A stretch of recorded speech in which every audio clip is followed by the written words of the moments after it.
Liberation greetings to all and sundry, my dear people of Ambazonia, my dear people of Southern Cameroon's fellow brave warriors of our liberation movement. Accept liberation greetings from me, Comrade John Akuro. Today is Tuesday, and this Tuesday is the 8th day of July, and the year is 2025. I'm delighted to be back here once more for us to continue our series of information, communication, and sensitization, where we educate ourselves, we share knowledge, and we work together to see how to be prepared for the ultimate moment that is right ahead of us. My dear people of Ambazonia, I'd like to today extend salutes to all our brave hearts, those who continue, despite the numerous challenges that they are facing, they continue daily to put their lives on the line so that we will have homeland one day. The challenges they are facing today are enormous.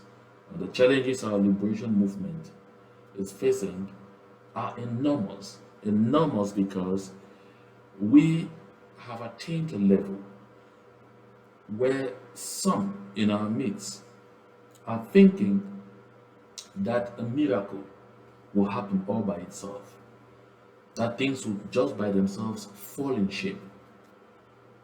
We go to bed anxious to get up in the morning and hear about developments on ground zero on exactly how our people are pushing back the invaders, the colonial administration of La République du Cameroun.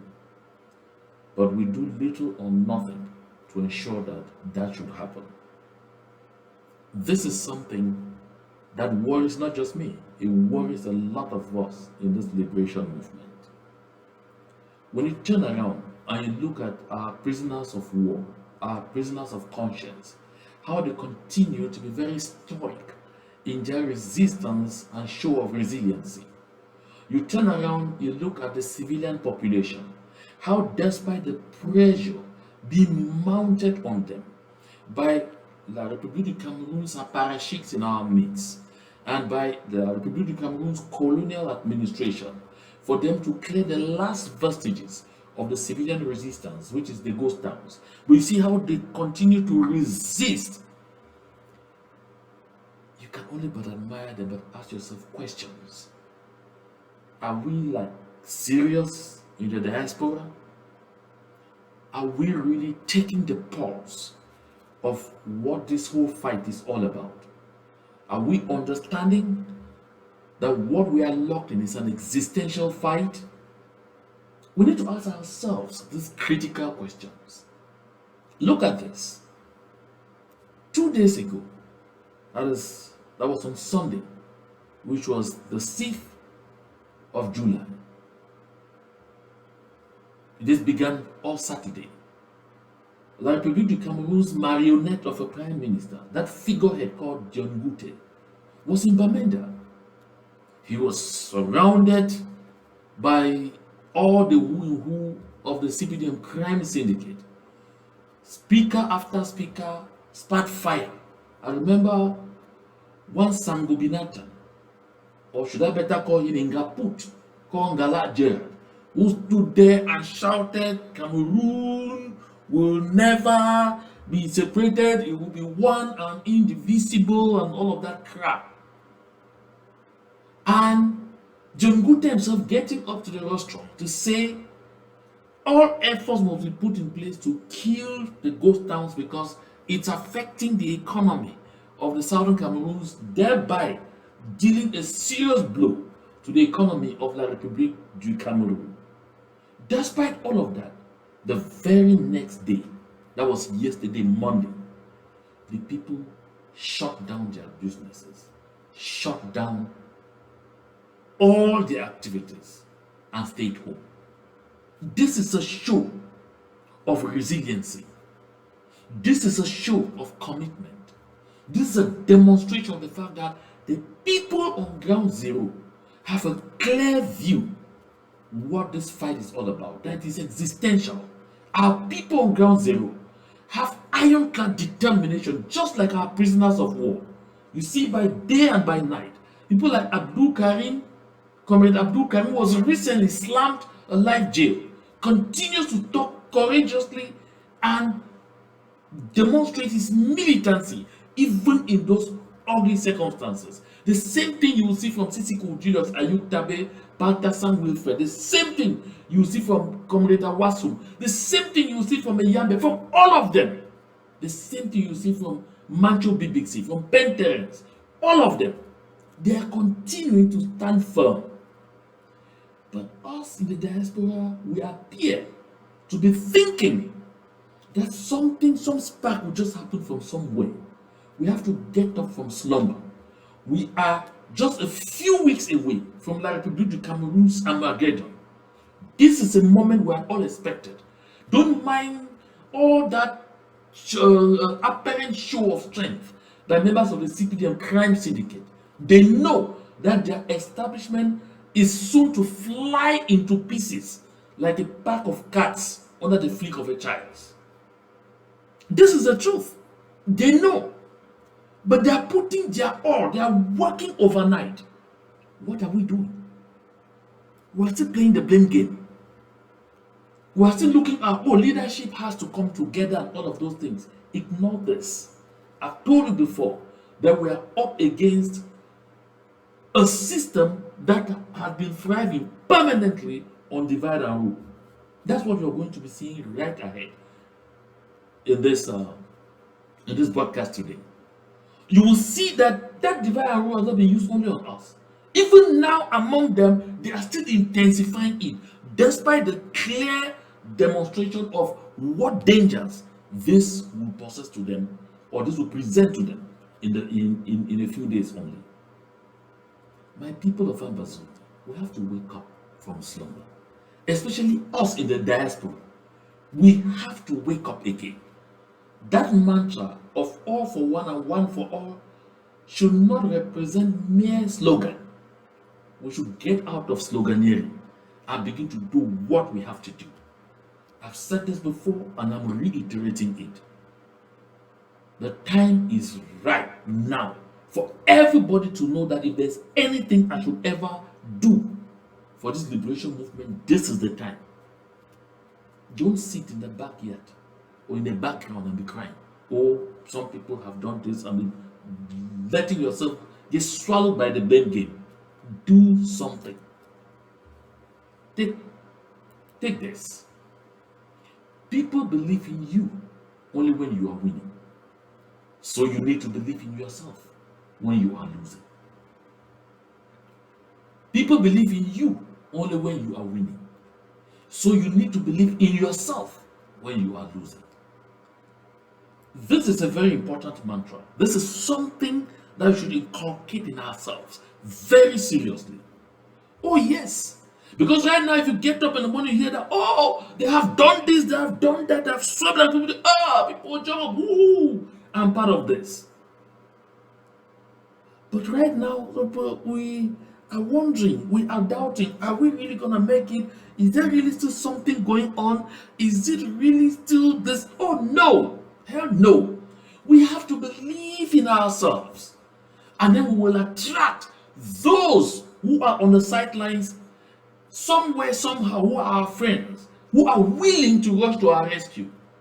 If they see us begin that winning streak again, they will run to our rescue. We have to believe in ourselves until we can get them to believe again in us. We have to rise. We have to stand up.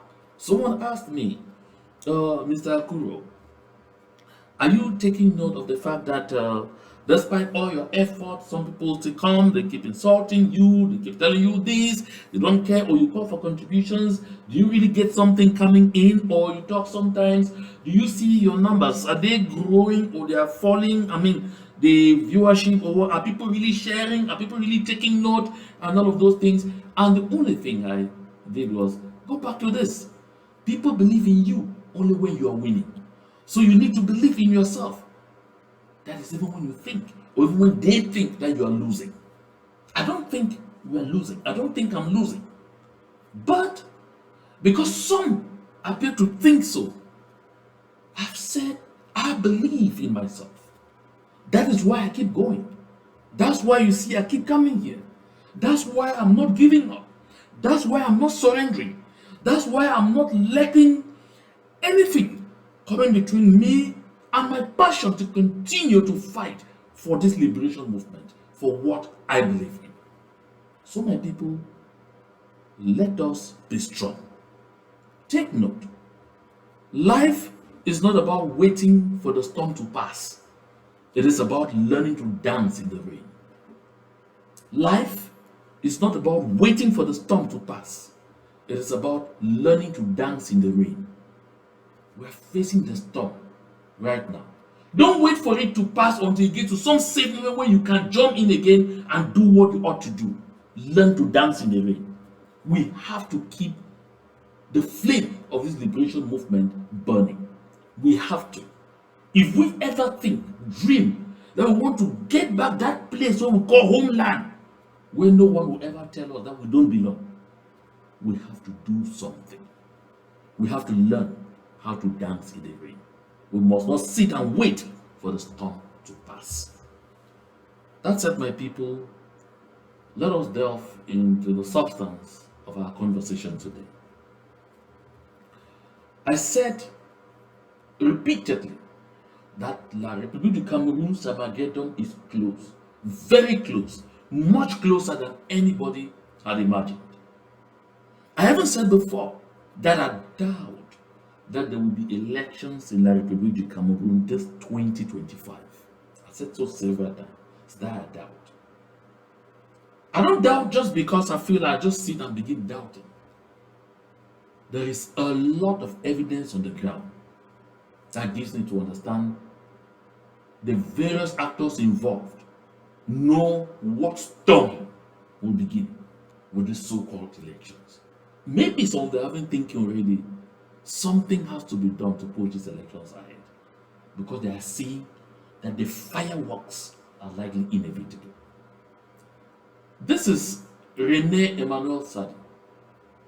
René Emmanuel Sadi is the Minister of Communication, government spokesperson, the official government spokesperson in La République du Cameroun. René Emmanuel Sadi granted an interview to Radio France Internationale, RFI. He granted that interview that was on the 6th of July. And in that interview, René Emmanuel Sadi, taking a question from the journalist about a possible Biya candidature following the actions of people like Issa Chiruma Bakari, Bello Buba Maigari, Nana Abubakar Jallo, and others. And René Emmanuel Sadi said, Paul Biya's candidacy at this point in time was a 50-50, meaning he could be candidate just like he may not be candidate. That was a key takeaway from that interview, meaning the government spokesperson of La République du Cameroun, Minister of Communication, René Emmanuel Sadi, was telling the world that it is not yet certain that Paul Biya would be candidate for the 2025 presidential election. The very next day, Jacques Famendongo, who is Minister of State, Minister of Higher Education, he had once been Minister of Communication, comes to the rostrum, runs himself to Radio France Internationale, the same RFI, the very next day, the 7th of July.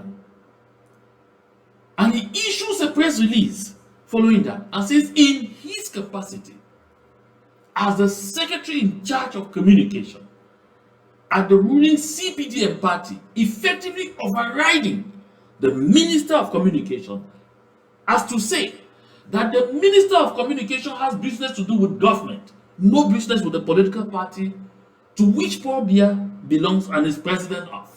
And so he was coming now in his capacity as communication secretary of the CPDM party, and that he had granted an interview to the same RFA interview that was going to be aired on the 7th in the evening and the 8th in the morning of July. That's 8th today of July 2025, and said that he was saying, emphasizing, and doubling down that Paul Biya's candidature is a certainty at 100%. That is Jacques Famendongo that you see on my screen. So these are two people in the same government, and you will notice the peculiarity here. One spoke on RFE, the other went back to the same RFE to say what the other person said is gibberish, is arrant nonsense. He knows nothing, he has no idea. Don't forget, both Jacques Famendongo and René Emmanuel Sadi are members of the Central Committee of the ruling CPDM. They are members of the Central Committee of the ruling CPDM before being members of government. But now this is Jacques Famendongo telling René Emmanuel Sadi, you shut up, sit in one corner, you have no idea what you are talking about. Paul Biya's candidature is a certainty at 100%. Now, one curiosity is that these two people carried their fight but to RFI, Radio France Internationale. Take note, Radio France Internationale. This is French. I've came here before and I said, you must have noticed that anyone who is considering that he's a serious candidate in this election, they are all running to meet French officials. We saw Maurice Kamto in France, where he held a huge rally. Before that rally, he met a lot of French officials. We have seen newspaper reports saying the French were doing everything to force the hand of Yaoundé to ensure that Maurice Kamto must be candidate, despite officials of La République du Cameroun claiming there are some constitutional provisions that are just enough to bar Maurice Kamto from becoming candidate. But you see, at the same time, all of them are running to France. So Maurice Kamto is seeking French backing. Paul Biya, of course, you have seen all the maneuvers seeking French backing. We saw our own Akere Muna, our own brother Akere Muna, the venerated man of law, in France. And we saw him in the company of a former French president, François Hollande. Now, at the time Issa Chiruma Bakary was preparing to tender in his resignation, we saw Issa Chiruma Bakary received by the French ambassador to Yaoundé and other visiting French officials, at which newspaper reports averred that they told Issa Chiruma Bakary, or they inquired of him to be sure, was he certain was truly finished with Paul Biya? And if we were truly finished with Paul Biya, they were advising him not to get into any coalition with Maurice Kamto. Now, you see, all of them are running to the French. And then someone quipped with this question: why is it that they do not announce anything on CRTV? Why are they all fighting on French radios first? Is it inferiority complex? Or is it that the people talking, CRTV tells lies? Are we still a French colony? MRC goes to France, CPDM goes to France, avoiding CRTV. Listen, folks, this comes to bolster the argument I have made here over and over and over again, that La République du Cameroun is not independent, that La République du Cameroun is not a sovereign country, that La République du Cameroun is a province of France. I showed you pictures of the visiting Director General of the Gendarmerie in France, and you could see him standing there and towering over the generals, the gendarmerie generals in Cameroon. You could see him there towering over everyone. If you didn't see, this is the picture again. You can see him standing there, and you can see the Secretary of State, La République Cameroon Secretary of State in charge of the gendarmerie. There he stood, arms folded, and looking like a schoolboy, standing and receiving lessons from the master. And you see all the generals there, looking like school children, receiving instructions. Those are top gendarmerie generals of La République du Cameroun. This is amazing. This is the man who is the Director General of the Gendarmerie in France. So you see, when people are asking, why are they all running to RFI? If there's been any time that the people of La République du Cameroun or the authorities have been more than willing to demonstrate beyond reasonable doubt that they remain a loyal province of France, is this 2025. I said a while ago, that newspaper report said, Canto, le premier choix de Paris. You see, they ask the question, Canto, le premier choix de Paris, everyone is running to France. And I also showed you here, the same Jacques Fameux who is running to RFI. You can see him there, bowing to a French official. Look at, he can't even look him in the eyes. You see how he's bowing, his head is almost going to touch the ground. And this is a professor, a minister of state in La République du Cameroun forever. Look at him. These are the people who are coming to tell you and I that we belong to some court, some stupid thing called one and indivisible. To tell you and I that they are a sovereign country and that we belong. No. The Southern Cameroon was never a colonial territory of La République Française. We were never.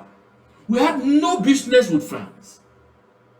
But we are in this today because the French need us as an appendix, so that since La République du Cameroun is a province of their country, a province overseas of France, they can pass through La République du Cameroun into our territory and have unfettered access to our resources. That is all that they want.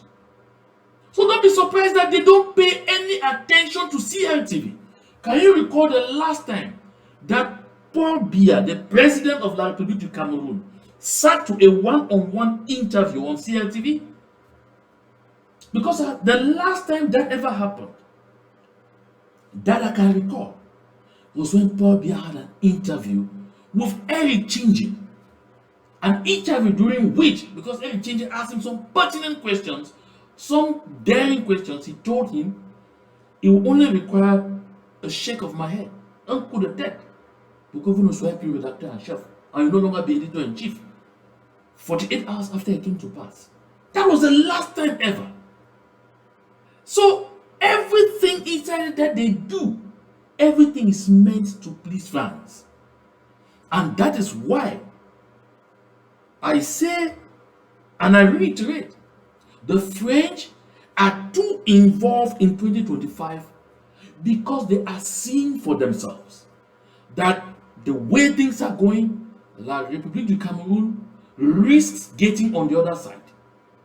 And they are so much involved because they are seeing and they are afraid that if Maurice Kamto, although he is claiming to be Francophile, although he is demonstrating publicly that he is very much French and belongs to too many institutions in France, like the French Bar Association and all of those things, but he's Bamileke.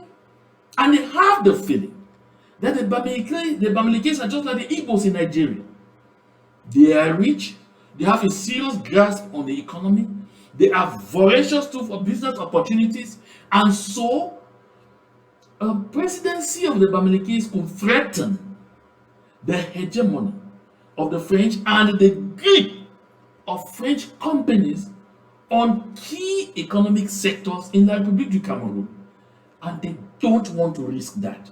That is number one. Number two, they also know that the Bulu Beti Ekan are unlikely to tolerate a Bamileke man being president in La République du Cameroun. And so A Kanto victory could lead to war. They are also concerned that the northerners, the people from the three northern regions, are unlikely to accept the Bamileke man being president in La République du Cameroon. And so it could become very bloody. But they are also certain that the northerners are going to be so unwilling to accept another Bulu Ekambeti man as president in La République du Cameroon. They believe that by right, power has to immediately return to the north, building on the north-south axis created by the French at the dawn of independence in La République du Cameroon. Does a ping pong from Ahidjo to Port Bia should go from Port Bia to the north, while the Bulu Ekambeti have sworn it will be over their dead body for any northerner to take power, because they committed a lot of atrocities against the northerners, and they are convinced that there is no way they will be forgiven. And another thing they fear, they have wronged almost everyone in the triangle, and they tell themselves if they lose grip of power, it may take a century at least for any one of them to ever come closer to power again. Thus, the content of a document that I broadcast on this platform some time ago, La stratégie de conservation du pouvoir. And so therefore, all these things are in play. And in the whole mix, where do Southern Cameroonians stand? We don't exist in that calculation. In that calculation, among the political heavyweights of La République du Cameroon and France, the people of the Southern Cameroons are only a stake. Yes, only a stake. We don't matter. The only thing they can do with us is appeasement.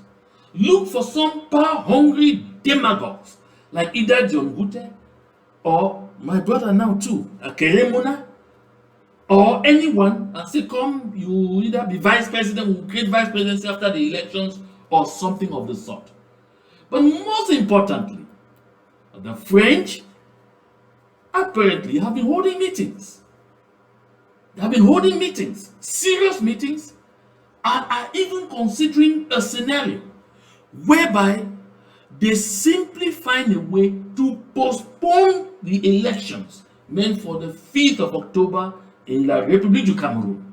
Postpone this election and in its place, put in place a transitional government, which transitional government could still have Paul Biya at the helm, so that during this transition, they are able to see how they can fix things and maintain La République du Cameroon in their column. The French have already lost Mali. They have already lost Burkina Faso. They have already lost Niger. They are seeing clearly that they are losing Senegal. They are very afraid that after Alassane Dramane Ouattara, they could lose Côte d'Ivoire. And so they know that for now, the two poles of power that they have in Africa, the two countries they must kill everyone they can to maintain their grip on in Africa, if they must continue to be relevant in Francophone Africa, are Cameroon and Côte d'Ivoire. That is why you see all this involvement. And so therefore, my people of Ambazonia, I tell you, verily, verily, it's going to be bloody. Really, really bloody. No joke about this. Don't forget, time too is not on the side of the French. Because per the constitution of La République du Cameroon and the electoral code, the electoral body has to be convened if the elections will be held on the 5th of October, at the latest on the 12th of July, which is come Saturday, 4 days from today. So 4 days from today, we will begin to see what direction things are taking. But trust me, either the French have their way and are able to obtain for the postponement of these elections, and in the place of elections, put in place a transitional government, a scenario that seems absolutely unlikely.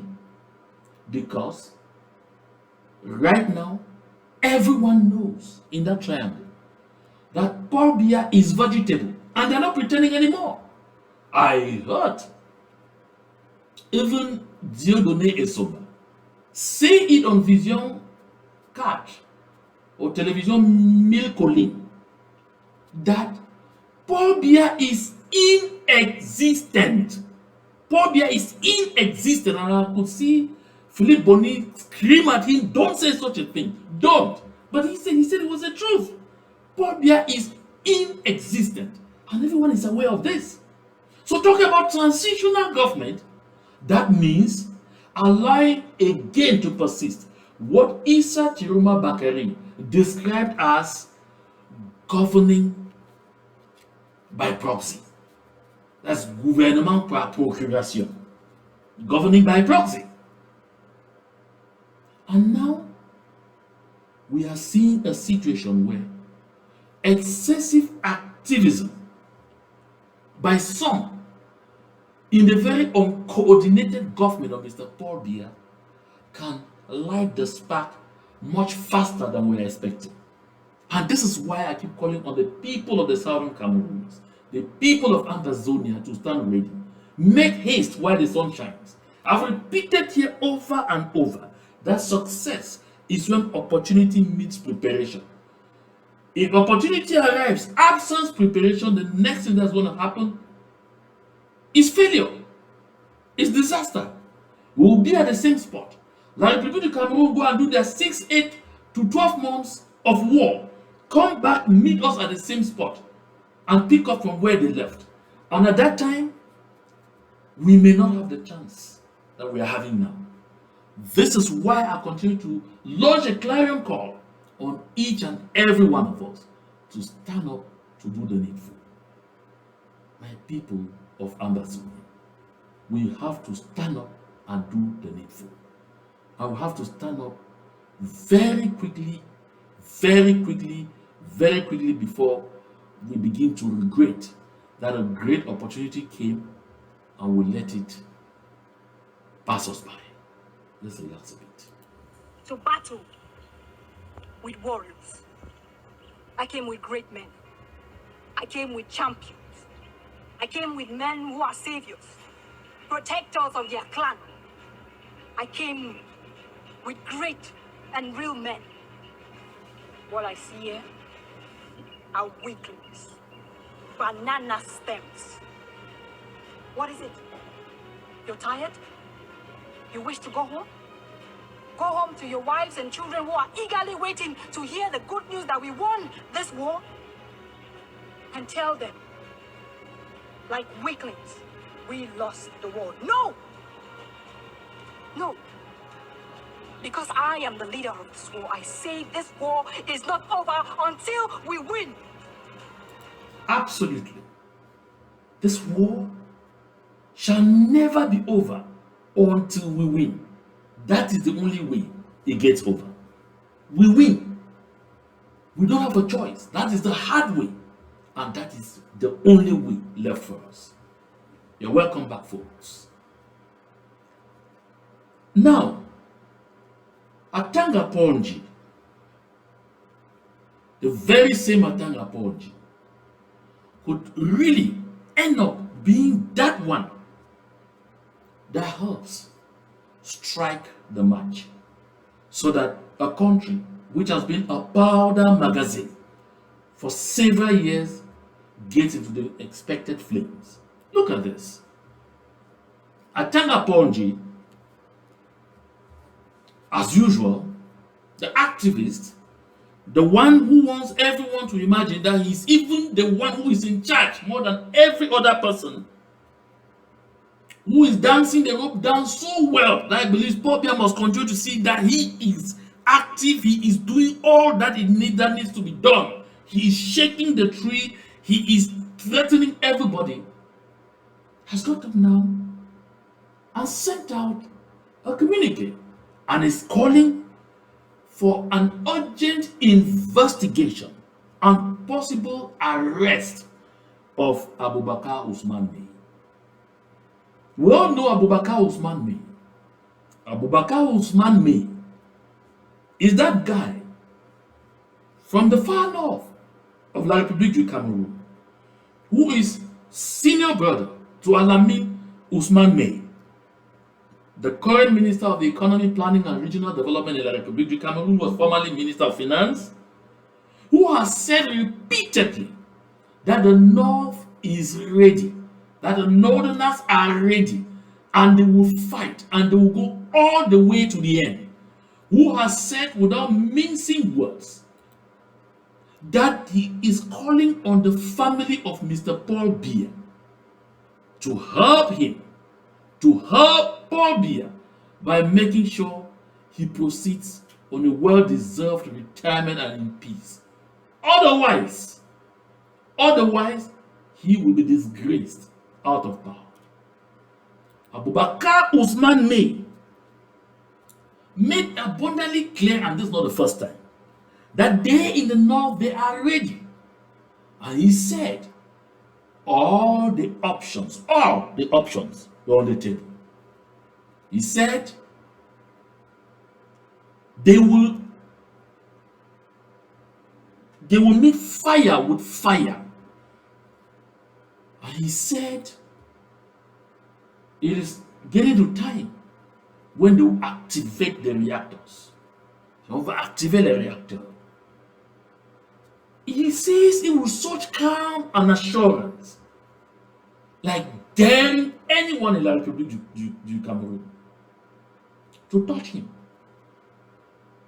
It is not also by error that after resigning from the government of President Paul Biya, Issa Chiroma Bakari, just like Bilobuba Maigari, have all returned to Garoua.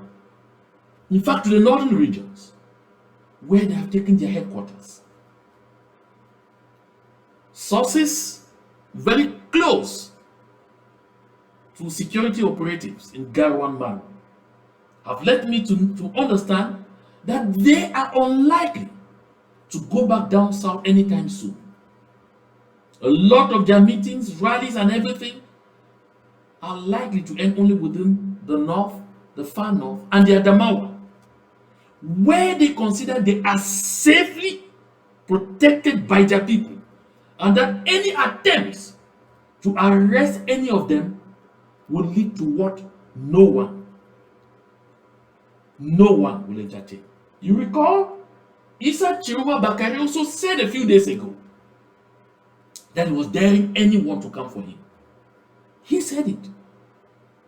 While I have still not completely discarded the notion that the French would actually be behind the so-called resignations because they want to use Bilobuba Maigari and Issa Chiroma Bakari to fragment the opposition and weaken the inroads that Maurice Kamto's MRC was already making in the northern regions.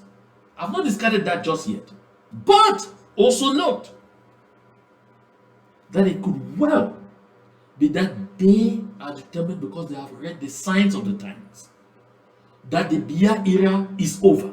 And that Biya, like Issa Chiroma Bakari says, is nowhere to be found, is inexistent. And the country is no longer governed by Biya. It's now governed by proxy. And that is unacceptable. And so for that reason, they are reclined up there. So, the threats by Atanga Ponji could likely be the spark that sets the entire country ablaze. If he were to be so overzealous that he graduates from threats to action. But I doubt he'll be able to do that, because most certainly he is likely to be helped by other members, of that same government, especially those from the Isingan, from the Bulu Ikambeti clan, who know exactly what is going on. And I guess somehow that possibly the CPDM system is really getting rattled by what is happening in the northern regions, given the current actions. Recall what they have been doing in the southern Cameroon to try to keep us under the control of La République du Cameroun in the interest of France. They pushed mainly divide and rule to levels never before known, never before seen. They struggle to turn us against each other. That is why you see they don't spare any energy to amplify a certain so-called northwest-southwest divide. They don't hesitate. I mean, they have been working overtime to do just that. And they use even some in our liberation movement to do just that. That is why when they were able to get out Sofoncha, all they entrusted Sofoncha with is do everything to keep amplifying, singing about all my daughters of a Southwest, Mama, you picking them. We don't want that graphic people there. We don't want this and that. That is what they have been doing. And now, Atanga Ponji, weeks away from a presidential election, where they say if you have a political party and you don't have anyone in parliament or in the councils, you cannot be candidate, has just approved a new political party. Atanga Ponji has just approved a new political party. That new political party was approved just a few days ago. Let me see even when. I guess we were able to see exactly when that structure was approved. And yeah, I think that was 7th of July. Yes, that was yesterday. That was Monday, July 7th, where a new political party, which is called All Cameroonian Congress, ACC, known as the All Cameroonian Congress, has been approved, and its headquarters is in the Vina division in the Adamawa. Okay? Dans le siège est à Yaoundé, dans le département de la Vina. So, the headquarters of this party is Yaoundé. And you see, the leaders of that party are Ousmane Aman Sali, who is president, Ali Issa Nassid, vice president, Mustafa Issa, secretary general, Swaibu Hamadjoule, organizing secretary, and Adamu Ali, treasurer. But you see, this party is formed in the heart of French-speaking Cameroon. And curiously enough, the name of the political party is All Cameroonian Congress, and abbreviated ACC.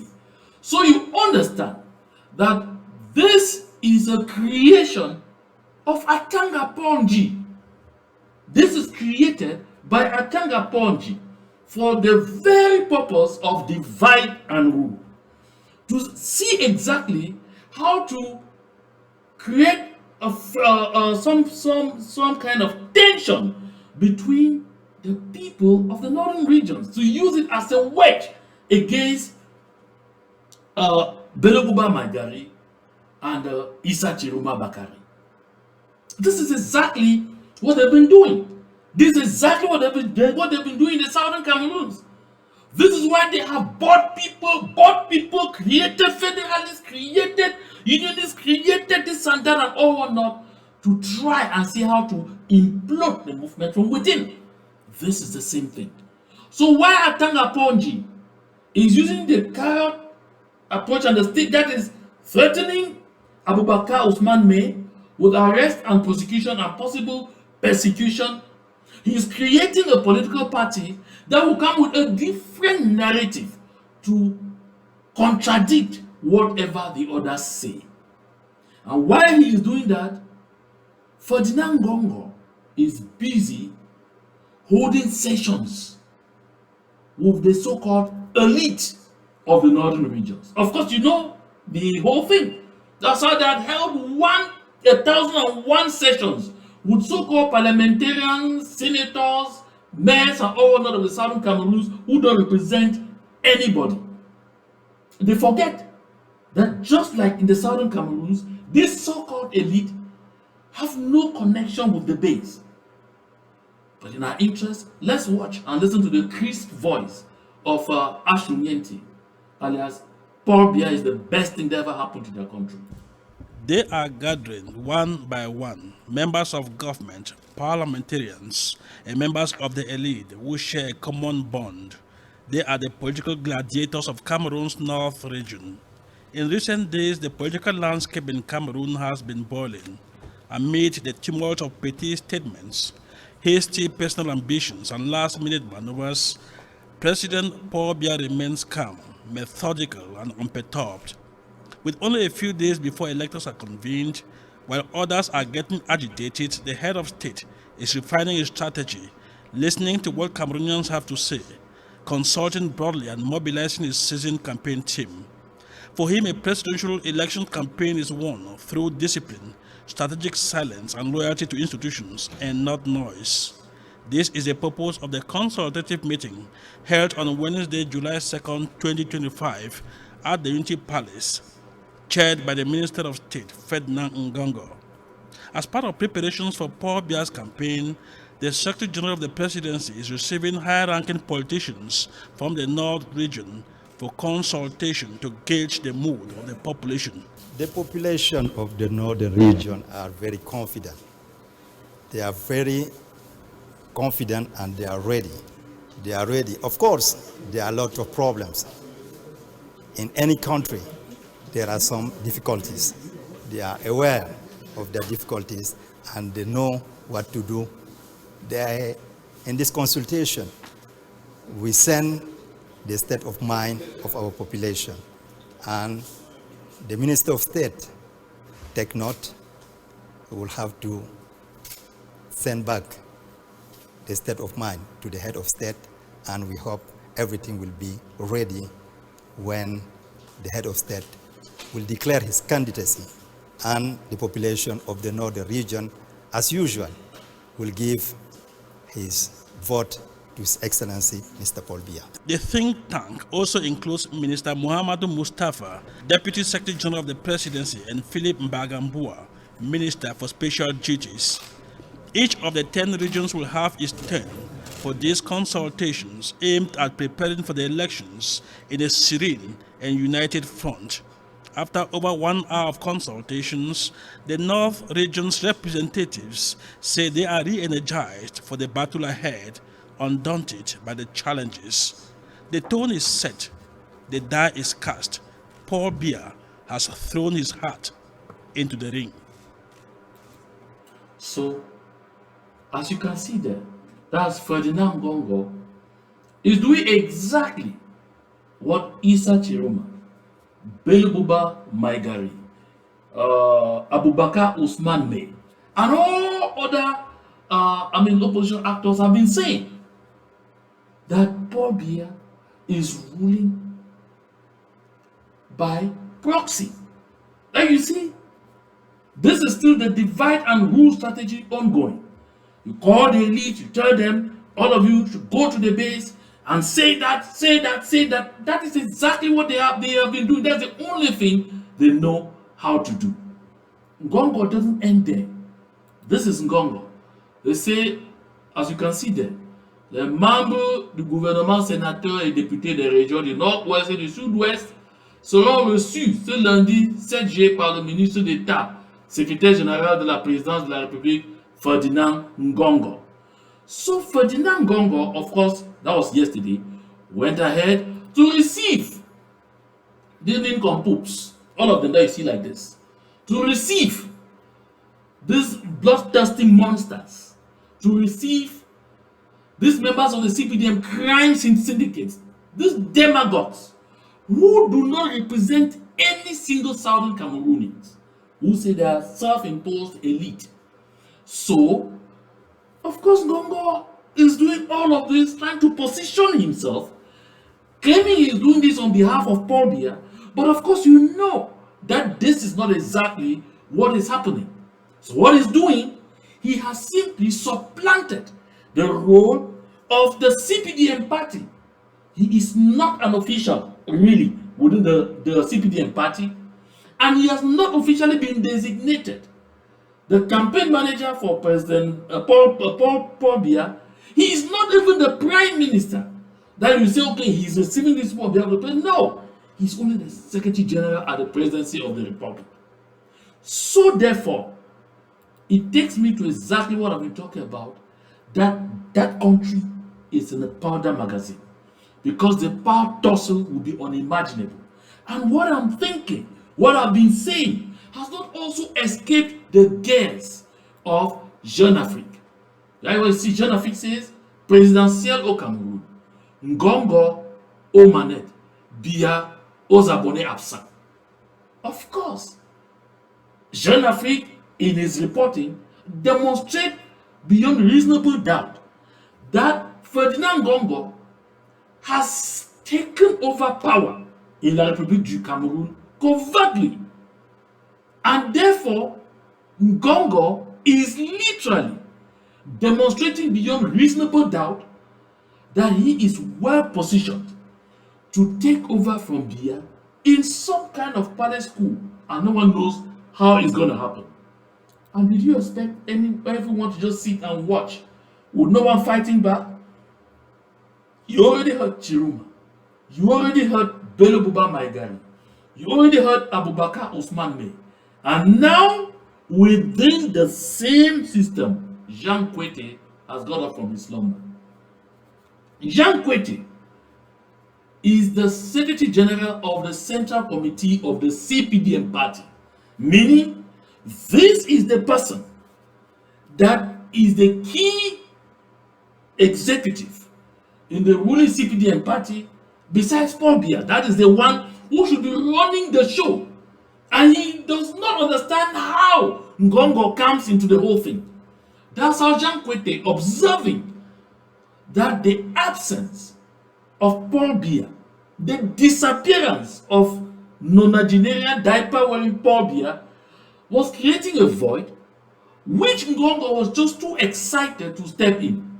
So Jean Kwete comes in to assert himself to. That's why you say Jean Kwete has officially announced that members of the CPDM Central Committee, the political bureau, as well as all the CPDM parliamentarians, senators, members of government, and all of those were convened to a meeting this today like this, Tuesday the 8th of July at 10 a.m. in Yaoundé, a meeting he was to chair at the conference center.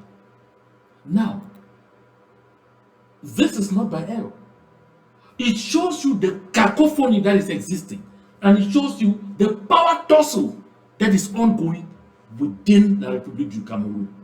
Don't think that within the Bulo Ekambeti clan there is unity. No, there isn't. Because when Ngongo is gesticulating there is another camp led by Louis Paul Motazi and others that is fighting extremely hard to make sure they position themselves to teach Ngongo a lesson just when he may begin to think that he has won.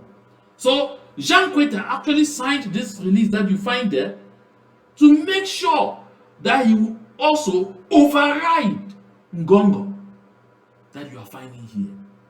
My dear people of Ambazonia, I will not want to take a lot of our time. I just wanted to make sure that we continue to see the stakes in La République du Cameroun. We continue to see how the implosion of La République du Cameroun is playing out in broad daylight and in real time. Just so that we grow to understand that this moment is too important and too significant for us to get up from our slumber and do the needful. Get up from sleep. We need to do the needful. Don't tell me that there's problems of leadership. You have 1,001 ways to make sure you are doing something to ensure that we ride this liberation movement to safe shores. I want to apologize that last Sunday we still did not have the broadcast that we were supposed to have with Comrade Yerima Daphne and Comrade Prizo Agbo. We still had some unforeseen coming because of issues of ill health, and so we are still planning, and I'll bring the new date where we'll have this communication on this platform. So let's close with this one. A slave is one who waits for someone to come and free him. A slave is one who waits for someone to come and free him. My dear people of Ambazonia, my dear people of Southern Cameroon, are we slaves? Are we slaves? If your answer is just like mine, which is no, then we don't have to be waiting for someone to come and free us. We have to do something. We have to stand up. We have to fight. We have to do the needful. My dear people of Ambazonia, time is not on our side. Time is not on our side. We have to get up from our slumber the fastest possible and do what it takes to ensure we liberate homeland. We must fight to make sure we get a place that we will truly call our homeland, where we belong unconditionally, where no one will ever remind us that we can ever be dispossessed, that we can ever be given marching orders from them, because that is the land of our birth. Ambazonia, Southern Cameroon, is the land of my birth. It is the land of your birth. Let us arise and fight for what we believe in. To God be the glory.